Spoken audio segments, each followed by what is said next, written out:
brilliant. They're sliding the house over in order to position it properly.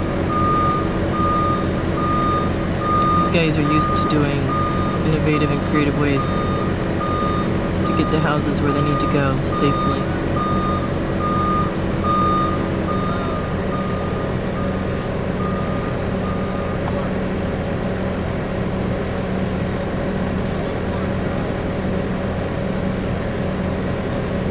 In the 1950s, when mobile home parks started being built, they were much smaller homes and much not as wide, 8 foot, 10 foot at the most, and people trailed them in with their cars and positioned them in like parking lots, kind of like the old campground.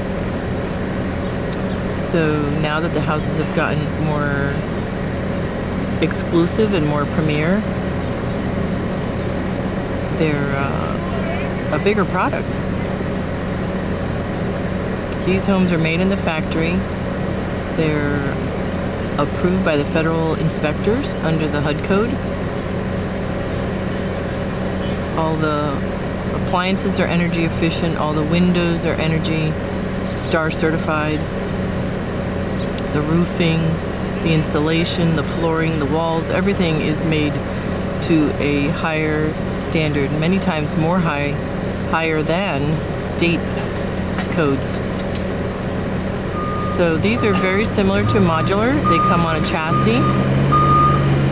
A modular home is picked up by a crane and then set down on a foundation, either a crawl space or basement, occasionally a slab, a concrete slab.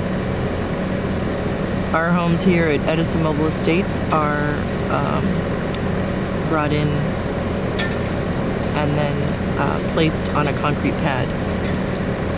We don't do piers, we do concrete pads. We find that they are a great moisture barrier against any mold or anything coming up from the ground. Mr. Dillon years ago came up with a much more expensive way of preparing the houses, but in the long run it was a better product to put it on concrete. If you take shortcuts, then you end up paying for it long run. And he's always been innovative in doing quality jobs. That's why many people turn to him in the industry to help them with their own particular parks. He is one of 4 or 5 authorized manufactured home installers in the state of New Jersey. Both Mr. Dolan and Patrick both took the course to become certified manufactured home installers. We're also one of the few, there's only 2 in New Jersey that have the machinery, the truck, it's called a toter, to remove homes. So that's another part of his ingenuity, really, at coming up with ways of solving the problem of being dependent on someone who was doing the removals and then wasn't reliable. So he went out and bought it, got trained in how to use it. We have an employee who has a CDL license, Class A. So we remove houses, both in our community and across the state. And the reason we remove older homes is because they're not made to the right standards.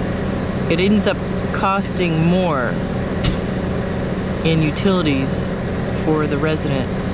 So it's in their best interest that we have the latest and greatest standards for home building.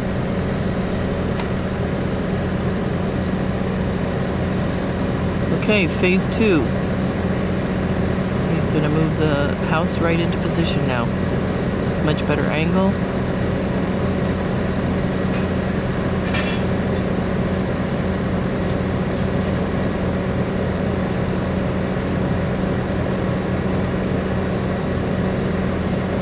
He's been doing this since he was 24 years old. No, more than that. He's almost 40, so no, less than that. But he's really got a really good knack for it. He's got a real mechanical instinct. In this team, everybody's got their part that they add to make everything go well. Robert's got the vision, the big picture. Robert relies heavily on Patrick to do all the mechanical repairs. He can fix anything. He's really a wizard at tying things together that are broken and coming up with creative, innovative ways of resolving issues. Got a great support team, really hardworking people. Danny's been with us for a long time. He's got the CDL Class A license. And Conception's been with us. Oh, he's always cheerful, always smiling. Great help. We're an equal opportunity employer.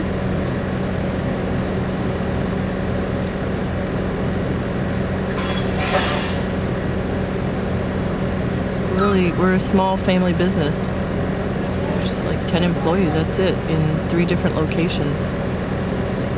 We've been doing this since 1974 in 2 of the parks and 1952 in the first park. We don't call them parks anymore because nobody parks. They're really communities. It's like a little village. For all intents and purposes, the houses arrive on wheels, but then they're never really removed. In the 35 years we've been doing this, only one person ever hitched it up and took it down to North Carolina. I think the cost to deliver it, to transport it, is prohibitive. And it's not as easy as it used to be.